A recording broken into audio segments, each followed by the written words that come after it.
الحمد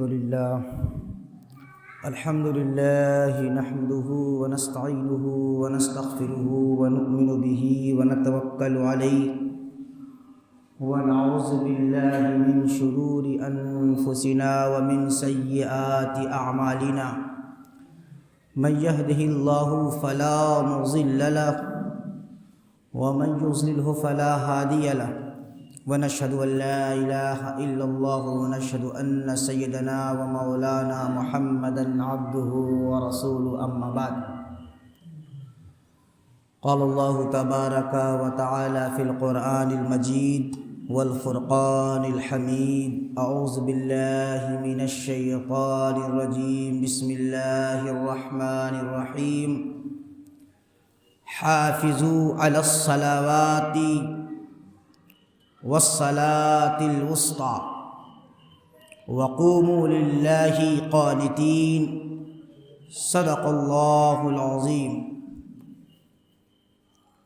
آئیے سب سے پہلے ہم اور آپ اس آقائے نامدار مدینے کے تاجدار دونوں عالم کے مالک و مختار کے بارگاہ بے کس پناہ میں حب نبوی کا ثبوت پیش کرتے ہوئے پڑھیں بآواز بلند الشریف اللہم صلی علی سیدنا محمد النبی الامی وعلی آلہ وآل بیتہ واصحابہ وبارک وسلم وسلم علیہ وعلیہم اجمعین۔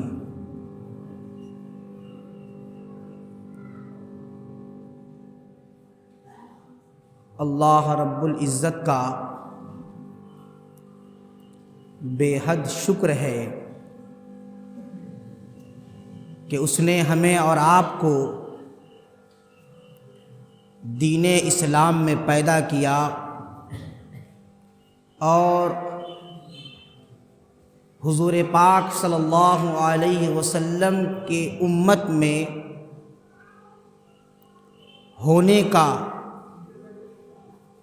ہونے کی توفیق عطا فرمائی اور اس کا شرف عنایت فرمایا۔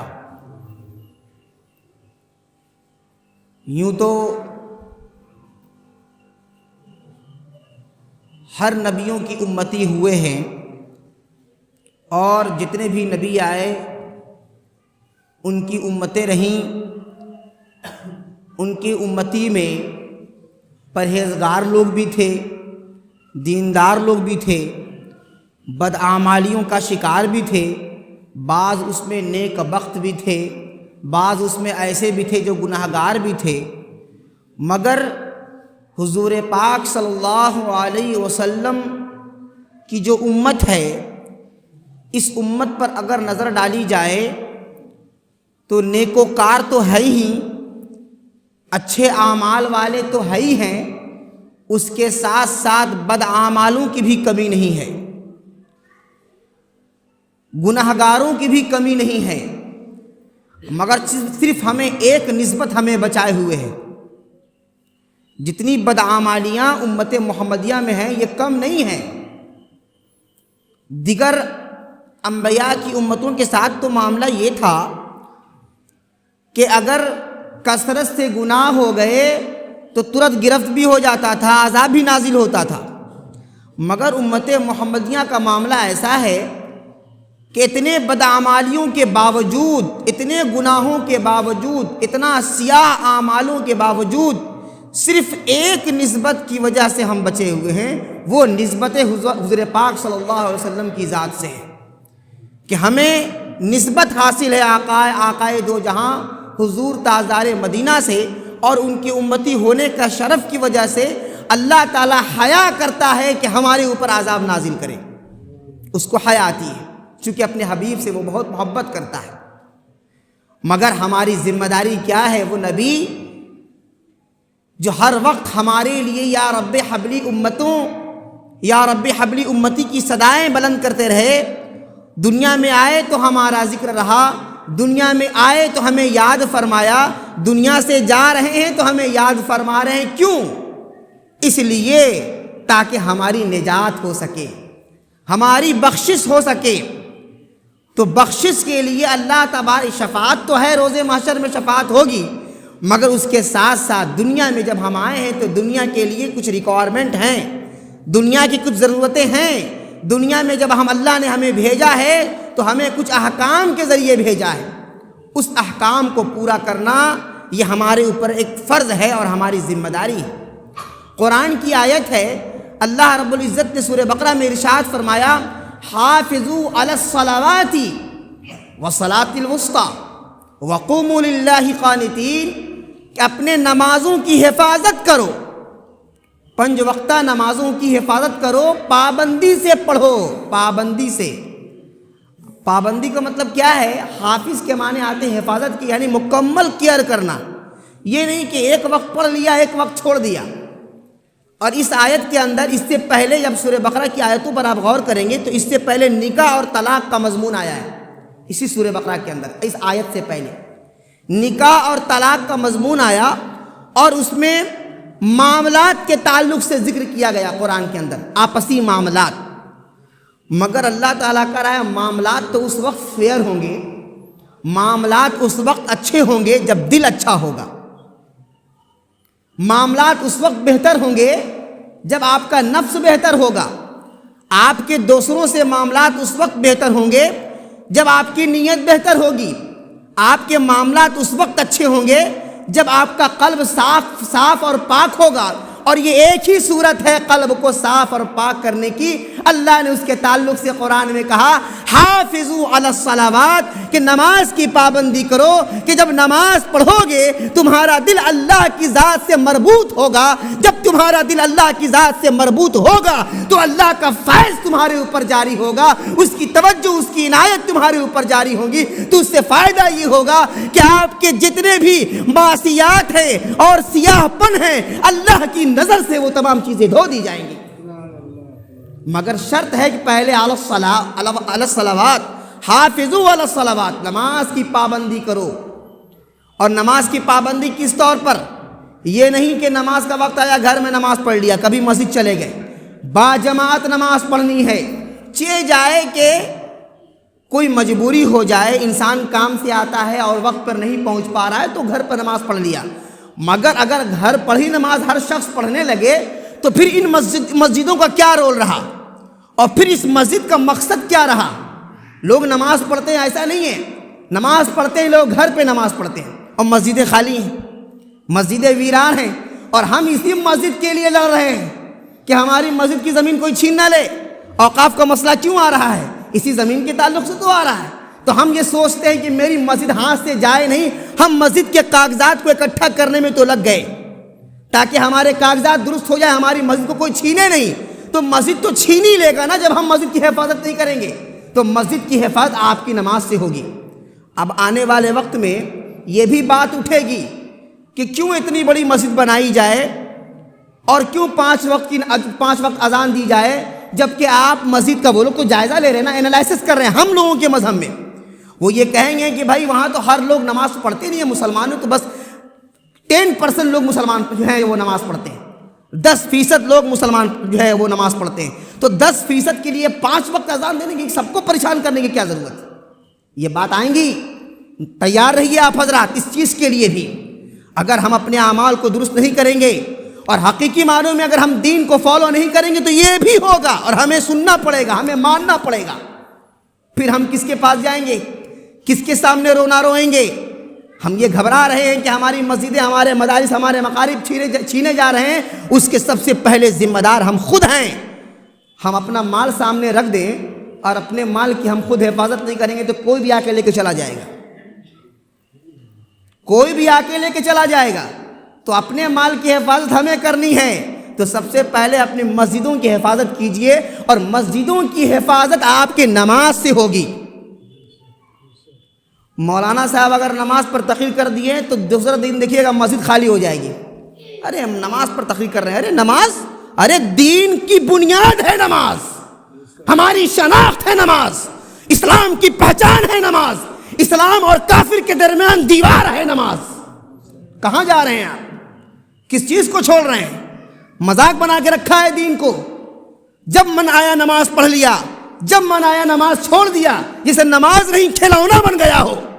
یہ نماز فرض ہے آپ پر، اور ہم پر اللہ تعالیٰ روز محشر کے جہاں گداز بود اولی پرشش نماز بود، آپ کے تمام اعمال ایک طرف رکھے جائیں گے، کھاتا ہی نہیں کھلے گا آپ کا، جب تک کہ نماز کے بارے میں آپ کا معاملہ درست نہ ہو۔ جتنی اچھی چیزیں کر لیں، کوئی دیگ چڑھا لے، فاتحہ کروا لے، چادر چڑھا لے، تمام نیکی ایک طرف اور تمام اچھے اعمال اور مستحبات ایک طرف، مگر یاد رکھیں اگر نماز میں کٹوتی کرو گے تمہارے اعمال تمہارے چہرے پہ مارے جائیں گے، کیونکہ سب سے پہلے سوال اگر ہوگا تو وہ نماز کا ہوگا، جس میں ہمارا اعمال ایک دم کھوکھلا ہو چکا ہے، ہمارا دل سیاہ، چادر بھی چڑھا رہے ہیں دل کالا ہے، یہی نہ ہو رہا ہے؟ دیگ چڑھا رہے ہیں خواجہ غریب نواز کا، دل سیاہ ہے، کیوں؟ کیونکہ نماز نہیں پڑھتے۔ ہمارے قلب کی اصلاح تو نماز سے ہوگی، ہمارے اندرون کی صفائی تو نماز سے ہوگی۔ ہم اللہ کے فرض کردہ چیزوں پر عمل نہ کریں اور پھر یہ سوچیں کہ ہم جو ہے کہ یہ کر لیں گے ہم بچ جائیں گے۔ یاد رکھیں بنی الاسلام علی خمس، شہادت ان لا الہ الا اللہ وان محمد الرسول اللہ وإقام الصلاة وإيتاء الزکاة والحج صوم رمضان، یہ حدیث شریف ہے۔ اسلام کی بنیاد 5 چیزوں پر ہے، اور فاؤنڈیشن اگر مضبوط نہ ہو عمارت گر جائے گی، فاؤنڈیشن مضبوط نہ ہو عمارت گر جائے گی، اور ہمارے ایمان اور ہمارے اسلام کی عمارت جو ہے وہ 5 ہیں، جس پر ہمارا ایمان ٹکا ہوا ہے، جس پر ہمارا اسلام ٹکا ہوا ہے۔ یہ مسجد آپ کے سامنے کھڑی، اس کی پلریں ہیں موجود، اگر یہ پلر گرا دی جائے تو مسجد کا کیا حال ہوگا؟ گویا کہ ہمارا ایمان اور ہمارا اسلام جو ہے جو ٹکا ہوا ہے یہ 5 بنیادی اصولوں پر ٹکا ہوا ہے۔ کلمہ سب سے پہلے، بنی الاسلام علی خمس، اسلام کی بنیاد 5 چیزوں پر ہے۔ ایک ہے کلمہ، دوسرا ہے نماز، پھر ہے روزہ، صاحب استطاعت ہیں تو حج، اور اس کے بعد ہے زکوٰۃ۔ تو یہ 5 بنیادی چیز ہے۔ ہر شخص ذرا غور کرے کیا اس 5 پر اس کا عمل ہے؟ کلمہ تو پڑھ لیا بائی برتھ تو ایک الگ چیز ہے کہ اب کلمہ پڑھنے کی ضرورت ہی نہیں، نکاح ہوگا تو کلمہ پڑھ لیں گے، مواصلہ پڑھا دیں گے۔ اور نماز پڑھیے گا تو کلمہ پڑھنا ہی پڑے گا۔ ہر جگہ اللہ کی وحدانیت کا ذکر ہے، نماز ہو اس میں بھی رسالت ہے، نماز ہو اس میں بھی توحید ہے، تو توحید کا اقرار تو نماز میں ہے، اور ہم نماز چھوڑے بیٹھے ہیں۔ کبھی اگر زیادہ ایمان جاگا اور ایمان جو ہے کہ وہ اندر سے ہلنا شروع ہوا تو جمعہ میں آ جاتے ہیں، اور پھر اگر ایسے بھی ایمان اور کمزور ہو جائے تو جمعہ چھوڑیے ہم عید اور بقرعید کی نمازیں پڑھتے ہیں۔ رمضان میں دیکھیے گا، رمضان میں تو دیکھتے بنتا ہے، ہر مسجدیں میں مسلمان، جتنی مسجدیں پر ہوتی ہیں، تمام مسجدیں پر ہوتی ہیں، مسلمان بھرے ہوتے ہیں۔ پوچھا جاتا ہے بھائی کیا بات ہے، نماز شروع کر دی کیا؟ معلوم نہیں ہے رمضان ہے۔ یعنی سب سے چالاک یہی لوگ ہیں۔ رمضان میں چونکہ دگنا ثواب ہے نا، تو رمضان میں نماز پڑھ کر کے دگنا کا مطلب یہ سمجھ لیتے ہیں کہ 11 مہینہ کا کوٹا پھول کر کے چلے گئے۔ 1 مہینہ کی عبادت میں 11 مہینہ کا ان کو سب کچھ چاہیے۔ یاد رکھیں آپ تو 1 مہینے کی عبادت پل بھر میں ختم کرتے ہیں۔ اشارہ دوں، 1 مہینے کی عبادت پل بھر میں ختم کرتے ہیں آپ، اور آپ کو اس کا احساس بھی نہیں ہوتا۔ کتنے نوجوان ہیں آپ بیٹھے ہوئے ہیں، ہماری تقریر ہوگی آپ سنیں گے مگر عمل نہیں ہوگا، مجھے معلوم ہے۔ عمل اس لیے نہیں ہوگا جو ایمان کمزور ہے، عمل اسی وقت ہوگا جب اللہ ہدایت دے گا۔ رمضان میں عبادت کا تو انبار لگا دیتے ہیں، اور جیسی چاند نظر آتا ہے پھر دیکھیے گلی گلی گھومنا مشکل ہو جاتا ہے۔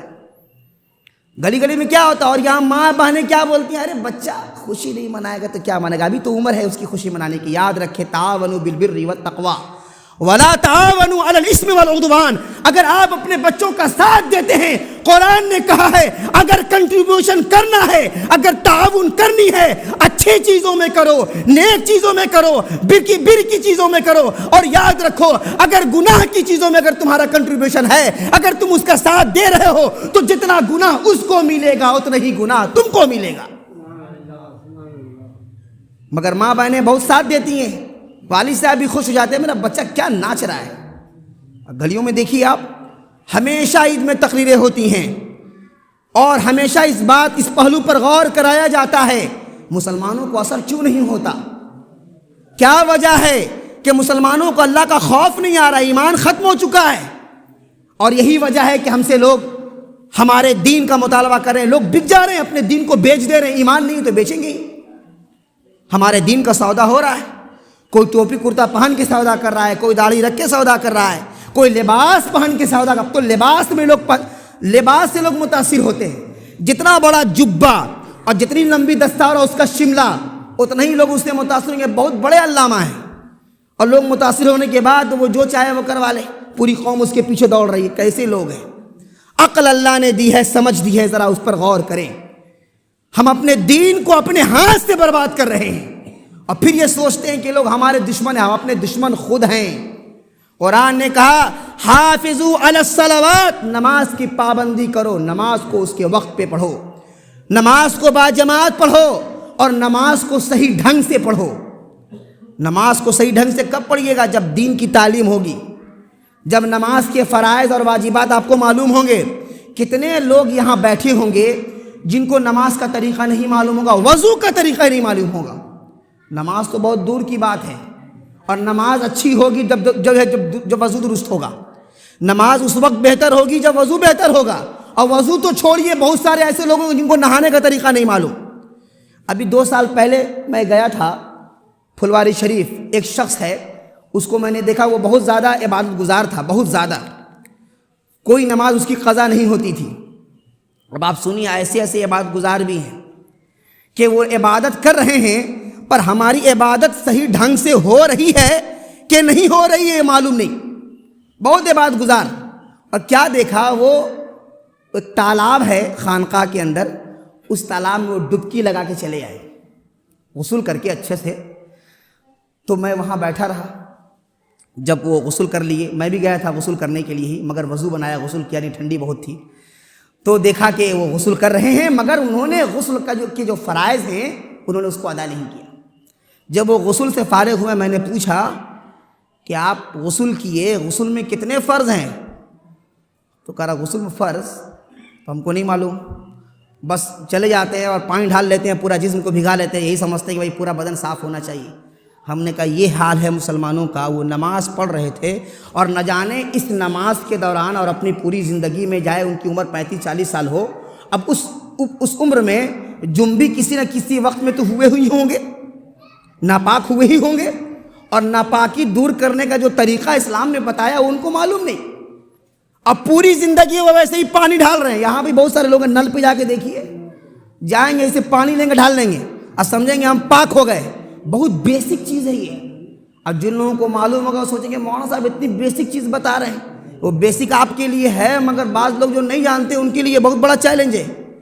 اپنی پوری زندگی کی عبادت وہ کر گئے، ان کو معلوم ہی نہیں ہے نہانے کا طریقہ کیا ہے۔ اگر وہ ناپاک ہو گئے اور نہانے کے فرض کو ادا نہیں کیا تو ان کو پاکی ہی حاصل نہیں ہوگی، اور وہ نماز پڑھ رہے ہیں۔ تو میں نے کہا نہانے میں 3 فرض ہیں، کلہ کرنا، حلق تک گلالہ کرنا، روزے کی حالت میں خالی اس کو ممنوع قرار دیا گیا ہے تاکہ پانی اندر نہ جائے۔ کلہ کرنا، ناک میں پانی ڈالنا، پورے جسم پر پانی بہانا اس طرح کہ ایک بال کی برابر بھی جسم کوئی سوکھا نہ رہے، خشک نہ رہے۔ یہ 3 طریقے ہیں نہانے کے، فرض ہیں۔ پہلے کلہ کیجئے، ناک میں پانی ڈالیے، 3 مرتبہ اچھے سے صاف کیجئے، اس کے بعد پورے جسم پر پانی بہائیے، تب جا کر کے آپ پاک ہوئیے گا۔ اب اس پر کون کون عمل کرتا ہے ذرا بتائیں؟ ہم تو اکثر دیکھتے ہیں آتے جاتے لوگ گئے، پڑاک سے گمچھا رکھا، لوٹا اٹھایا، بالٹی پورا بھر لیا، پانی بدن پر بہا لیا، یہی نہ ہوتا ہے؟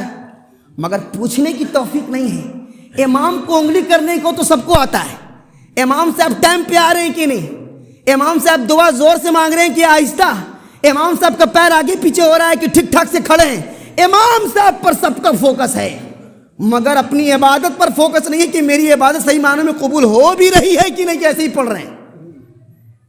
امام کے پیچھے ہر شخص لگا ہے، اور جو امام کے پیچھے لگا ہے سوچ لے امام تو خاموش رہے گا، جو بھی امام آئے گا، مگر اس کی خاموشی اس کے لیے وبال جان ہے، اس کی خاموشی۔ ان اللہ مع الصابرین، اے اللہ تیرے دین کی خدمت کر رہا تھا، اے اللہ ہمارے سامنے بہت آپشن تھے، مگر تیری رضا کی خاطر اور کچھ پہنچانے کی خاطر تیرے لیے مسلح سنبھالا تھا، مگر تیرے ایسے ایسے ناہنجار بندے تھے جو ہر وقت انگشت نمائی کرتے تھے، وہ ہر وقت پیچھے لگے رہتے تھے۔ اے اللہ میں اس کا معاملہ تجھ پر چھوڑتا ہوں، میدان محشر میں کیا ہوگا سوچیے۔ جواب مولوی صاحب دے دے تو کام ختم ہو گیا۔ جب خاموش ہو گئے اور چپ رہ گئے، صبر کر لیا، تو صبر کا پیمانہ لبریز ہوگا وہاں، اور پھوٹے گا جب سمجھ میں آئے گا سامنے۔ اسی لیے کہتے ہیں نا، عالم کی عزت عالم ہی کر سکتا ہے، جاہلوں سے توقع کرنی بھی نہیں چاہیے۔ اسی لیے بہتر طریقہ یہ ہے کہ نماز پڑھاؤ، اپنے کام سے کام رکھو، جتنی دوری بناؤ گے اتنا بہتر ہے۔ یہ جو دور چل رہا ہے یہ دور بہت خطرناک ہے۔ اس دور میں جتنا زیادہ کمیونیکیشن ہوگا اتنا لوگ بے ادب ہوں گے، بدتمیز ہوں گے۔ ان کو طریقہ ہی نہیں معلوم ہے کہ ہم کس کے پیچھے نماز پڑھ رہے ہیں، کون ہمارا امام ہے، ہمارا امام ہے کیا، اس کی کیا شخصیت ہے، اس کا کیا مقام و مرتبہ ہے، یہ کوئی نہیں جانتا۔ بس امام صاحب ہیں، فرض ہے، ذمہ داری ہے، وہ نماز پڑھائیں گے، ہمارا کام ہے اس کے پیچھے نماز پڑھنا۔ مگر اپنے اعمال کا کوئی جائزہ نہیں لے گا کہ ہم کہاں اسٹینڈ کر رہے ہیں۔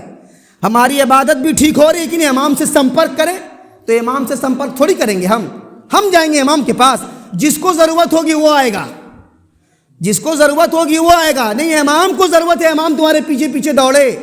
ارے تمہیں نہیں معلوم، دین فرض ہے تم پر، اور نہیں سیکھو گے تو اس کا بھی وبال ہوگا۔ دین فرض ہے، اگر نہیں معلوم ہوگا، غلط عبادت کر رہے ہو تو غلط عبادت کرنے کا مواخذہ تو ہوگا ہی، دین نہ سیکھنے کا بھی مواخذہ ہوگا۔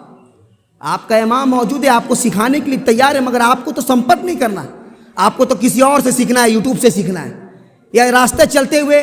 آج کل لوگ مسئلہ بھی پوچھتے ہیں تو عام لوگوں سے، ساتھ میں چائے پی رہے ہیں، پان کھا رہے ہیں، بھیا یہ مسئلہ ذرا کیا ہے بتائیے تو، وہ مدرسے سے فارغ ہے، جس سے تم مسئلہ پوچھ رہے ہو اکثر یہ سنا ہے، کس نے بتایا، فلاں حضرت نے بتایا تھا، کس نے، اور وہ ہمارے ساتھ میل میں کام کرتے تھے، انہوں نے یہ مسئلہ بتایا تھا۔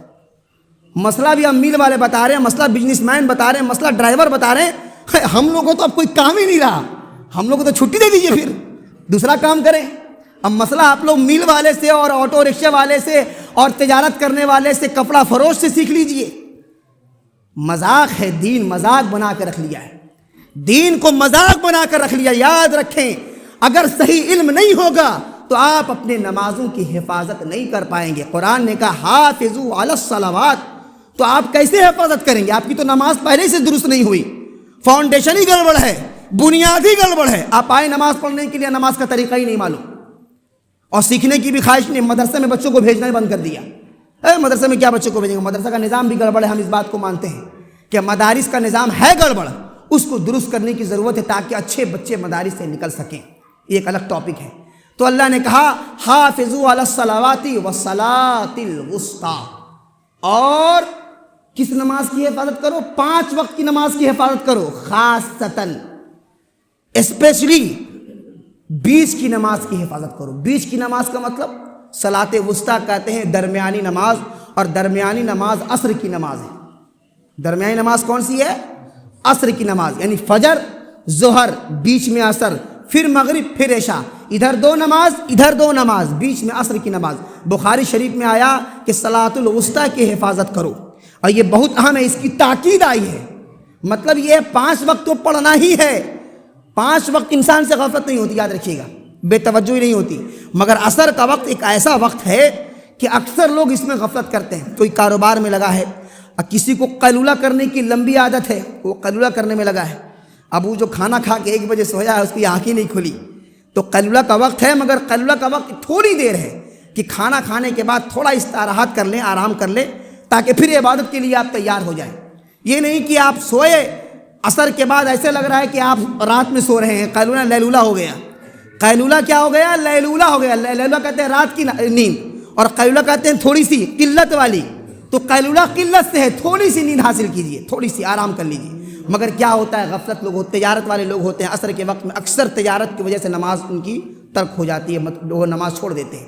اسی لیے تاکید آئی، عبادت ضروری ہے۔ جیسے عرب وغیرہ میں ہوتا ہے، نماز کا وقت ہوتا ہے تو لوگ دکانیں بند کر دیتے ہیں۔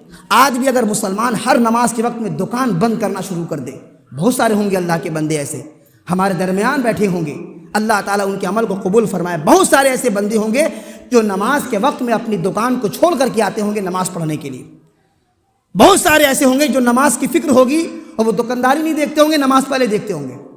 بھائی یہ دکانداری بھی تو اسی رب کا دین ہے جس رب کی بارگاہ میں سجدہ ریز ہونے جا رہے ہیں۔ اور کتنا ٹائم لگتا ہے، فرض نماز پڑھ کے جائیے، دکانداری کیجئے، بعد میں سنت پڑھ لیجئے گا۔ اگر ڈر نہ ہو کہ ہم سنت چھوڑ دیں تو فرض تو پہلے ضروری ہے۔ اب مولانا صاحب نماز پڑھنے میں کتنا ٹائم لگائیں گے؟ 10 سے 15 منٹ، تو 15 منٹ تو اللہ کے لیے نکال ہی سکتے ہیں نا۔ فرض ہے بھائی، اس کے بارے میں مواخذہ ہوگا، پوچھا جائے گا۔ تو کہا گیا 5 وقت کی نماز کی حفاظت کرو، اور خاص طور پر عصر کی نماز کی حفاظت ایک دم ضروری ہے۔ اس کے بعد اللہ نے کہا وَقُومُوا لِلَّهِ قَانِتِينَ، اور اللہ کی بارگاہ میں ادب کے ساتھ کھڑے ہو جاؤ، دل کی گہرائی خشوع اور خضوع کے ساتھ۔ نماز کس طرح ہو؟ خشوع اور خضوع، کہ آپ جب نماز پڑھیں تو مکمل توجہ کے ساتھ نماز پڑھیں، حضوری دل کے ساتھ نماز پڑھیں۔ حضوری دل کا مطلب یہ ہے کہ آپ حالت نماز میں ہوں اور آپ کی توجہ اللہ کی بارگاہ پہ ہو، اللہ کی کا ارادہ کر کے آپ جب نماز پڑھیں گے تو حضوری قلب کے ساتھ نماز ہوگی، پھر آپ بازار نہیں گھومیں گے۔ جب حضوری قلب حاصل ہوگا تو بازار نہیں گھومیں گے، حضوری قلب حاصل ہوگا تو آپ شاپنگ نہیں کر رہے ہوں گے، حضوری قلب حاصل ہوگا تو آپ کا جسم مسجد میں اور روح گھر میں نہیں ہوگی۔ اس لیے حضوری قلب ضروری ہے، اور حضوری قلب اس وقت ضروری ہے جب آپ اچھے طریقے سے وضو کریں گے۔ کوئی بھی شخص دیکھیے جب اطمینان سے وضو کر کے مسجد آتا ہے، ایک دم اطمینان سے، جلد بازی میں نہیں، اگر وہ صحیح معنوں میں سنت کی طرح وضو کرے اور اطمینان کے ساتھ وضو کر کے جب وہ مسجد آئے گا اور پھر وہ صلاۃ المسجد پڑھے گا، اس کے بعد فرض نماز پڑھے گا، دیکھیے اس کی نماز میں کتنی، وہ خود نماز میں کتنا ایکٹیو ہوگا اور وہ اپنی نماز میں کتنا خشوع اور خضوع کا اظہار کرے گا، اور وہ نماز اسے فائدہ پہنچائے گی۔ قرآن میں آیا ہے نا ان الصلاۃ تنہی عن الفحشاء والمنکر، کہ نماز بری باتوں سے روکتی ہے، گناہوں سے روکتی ہے، معصیات سے آپ کو بچاتی ہے۔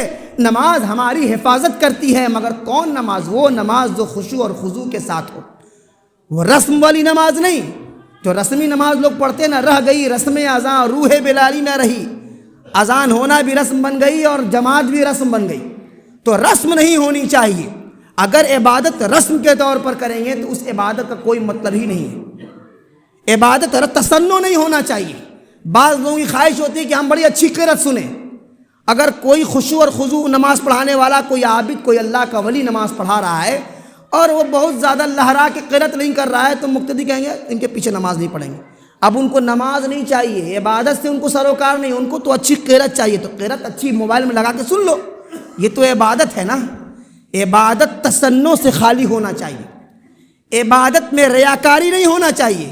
اور آپ کی وجہ سے اگر کوئی تصنع کے ساتھ نماز پڑھاوے تو اپنی نماز کا تو 12 بجا لیا اور آپ کو بھی جو ہے کہ وہ گڈھے میں ڈال دیا، چونکہ نماز ایسی ہو اللہ کی بارگاہ میں قبول نہیں ہوگی جس نماز میں ریا ہو۔ اور ریا کہا جاتا ہے شرک ہے۔ ہم اور شرکوں سے تو بچتے ہیں مگر ریا سے نہیں بچتے، اور ریا کہتے ہیں دکھاوے کو، ریا کہتے ہیں دکھاوے کو۔ ذرا برابر بھی آپ کے اندر ریا آئی، آپ کی عبادت چہرے پہ مار دی جائے گی، چاہے آپ انڈیویجولی نماز پڑھیں یا کوئی بھی عبادت کریں، کوئی بھی نیک کام کریں۔ اگر کچھ خیرات کرنا ہے، اگر نیت یہ ہے کہ لوگ ہمارے اس خیرات کو جان جائیں، ریا آ گئی، دکھاوا ہو گیا۔ اب آپ کا خیرات کرنا اور آپ کا دینا، لوگوں کو فائدہ پہنچانا سب بے سود، لوگوں کی مدد کر رہے ہیں تاکہ پبلک میں لوگ کہیں کہ بھئی بہت سماج وادی ہے، یہ سماج کا بڑا خیال کرنے والا ہے۔ نیت پہلے نیت کے اندر فساد ہے۔ اسی لیے یاد رکھیں، آپ جب سب سے پہلے جب میں یہاں جوائن کیا تھا امامت کے لیے، اور جو شروعات کی جو ہماری تقریریں ہیں، جو ہماری اسپیچ ہے، جو لیکچر ہے، وہ انٹینشن پر ہے، یوٹیوب پر آج بھی موجود ہے۔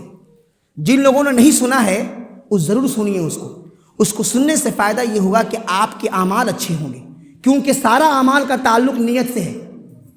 نیت ہی اگر اچھی نہیں ہوگی تو آپ عبادت کرتے رہے، آپ کی عبادت کا کوئی فائدہ نہیں۔ اسی لیے انٹینشن، نیت، یہ بہت اہم ہے۔ ہر عمل کے لیے آپ کی اچھی نیت چاہیے، ہر چیز کے لیے اچھی نیت چاہیے۔ اگر نیت میں فساد ہے، بگاڑ ہے، دکھاوا ہے، ریاکاری ہے، تو آپ کا تھوڑا سا بھی عمل، چاہے چھوٹا سے چھوٹا عمل ہو، اس کو آپ کو فائدہ نہیں پہنچائے گا۔ اسی لیے اپنے من کو اور اپنی نیت کو دکھاوے سے پاک رکھیے۔ قوموا للہ قانتین کا مقصد ہی یہی ہے کہ اللہ کے حضور کس طرح کھڑے ہو، اچھے انٹینشن کے ساتھ، حضوری قلب کے ساتھ، ادب کے ساتھ۔ جب ادب کے ساتھ اللہ کے حضور کھڑے ہوئیے گا تو آپ کو فائدہ پہنچے گا۔ یہاں تو لوگ نماز پڑھتے ہیں تو پتہ چلتا ہے کہ وہ نماز پڑھ رہے ہیں کہ لگتا ہے کہ کسی چیز کا معائنہ کر رہے ہیں۔ اب میں ایسے کیوں کہا معلوم ہے؟ ہاتھ ایسے اور پیر کو پھیلائیے تو لگے گا کھڑے ہو کے کسی چیز کا معائنہ کر رہے ہیں، لگتا ہے کوئی زمین وغیرہ خریدنے کی بات ہو رہی ہے، اطمینان سے، چونکہ یہ اطمینان والا انداز ہے، پیر پھیلا لیا، ہاتھ سے، اطمینان والا انداز ہے۔ یہ طریقہ نہیں ہے نماز کا۔ نماز آداب ہے۔ نماز میں اس طرح کھڑے ہوں کہ دوسرے دیکھ کے کہیں کہ لگتا ہے یہ عبادت کر رہا ہے، اور عبادت میں ہی ہے، عمل کثیر میں مبتلا نہیں ہے۔ تو نماز کو عبادت کا جو آپ کر رہے ہیں وہ اس کے اندر خوبصورتی بھی آنی چاہیے۔ اسی لیے قرآن نے کہا ہے خذوا زینتکم عند کل مسجد، کہ جب بھی نماز پڑھنے جاؤ زینت اختیار کرو. زینت کا مطلب کیا؟ فر ہینڈسم لگا کے مت آؤ، یہ زینت نہیں ہے. زینت کا مطلب یہ ہے کہ اچھے لباس میں، عمدہ لباس میں اپنے آپ کو اچھا بنا کر کے ایسے انداز سے آؤ جس انداز سے تم کسی شادی بیاہ میں جاتے ہو، اس انداز سے اللہ کے حضور آؤ، اور آنے کے بعد اللہ کی عبادت کرو. تو ادب بھی ہے اور نماز کا جو ہے کہ احترام بھی ہے، اس سے آپ کو فائدہ پہنچے گا. اب بعض لوگ اس میں شدت اختیار کرتے ہیں، کوئی اتنا پھیلا لے گا اور کوئی اتنا سٹا لے گا. یاد رکھے دین افراط و تفریط کا نام نہیں ہے، دین اعتدال کا نام ہے. دین کس کا نام ہے؟ اعتدال کا نام. میرا کام ہے آپ کو سمجھانا، میں سمجھاؤں گا. اگر اللہ توفیق دے گا آپ عمل کریں گے، اور نہیں کریں گے تو میرا کچھ نہیں بگڑے گا. ایمان اور اعتدال یہ بہت اہم چیز ہے. عبادت اعتدال کے ساتھ ہو تو آپ کو فائدہ ہے. آپ نماز پڑھ رہے، کوئی ایک دم پیر سٹا لے، جگہ ہی نہ رہے بیچ میں، اتنی دوری پر شدت اختیار. بعض حنفی حضرات شدت اختیار کرتے ہیں، ایک دم پیر اس طرح سٹائیں گے شدت میں تاکہ دوسرے کی رد ہو سکے. یہ بھی غلط ہے. اب بعض ان کی رد میں اتنا پھیلا لیں گے کہ ایک آدمی کی جگہ اس کے بغل میں ہونی چاہیے، 3 آدمی کی جگہ 2 ہی آدمی لے کے بیٹھا ہے. یہ بھی غلط ہے. اعتدال، اس طرح کھڑے ہوں کہ آپ کے کھڑے ہونے کے ڈھنگ کو بھی دیکھ کے اچھا لگے. کبھی کبھی میں جاتا ہوں پیچھے گھوم کے دیکھتا ہوں، بعض لوگ ایسا پھیلا کے بیٹھتے نماز پڑھتے ہیں کہ مجھے لگتا ہے کہ میں ان کو بلا کے ٹوکوں. پھر سوچتا ہوں اگر میں ٹوکوں، کہیں اگر وہ بیوقوف نمازی چھوڑ دے، اگر نمازی چکے اللہ کا خوف نہیں ہے، بس آ گئے بھیڑ بھاڑ میں نماز پڑھنے کے لیے. جب دل اللہ کی بارگاہ سے جڑا رہے گا نا تو کوئی کچھ بھی سمجھائے، مگر دل اللہ کی بارگاہ میں ہے تو ہم تو عبادت کریں گے اور صحیح ڈھنگ سے کریں گے. تو اس لیے نہیں ٹوکتا ہوں کہ کہیں بار نماز نہ چھوڑ دے، اور نماز چھوڑے گا کم سے کم پیر پھیلائیے کہ پڑھے، نماز تو پڑھ رہا ہے نا. تو ہر چیز کا ایک طریقہ ہے، اصول ہے، اس اصول پر کام کرنا چاہیے.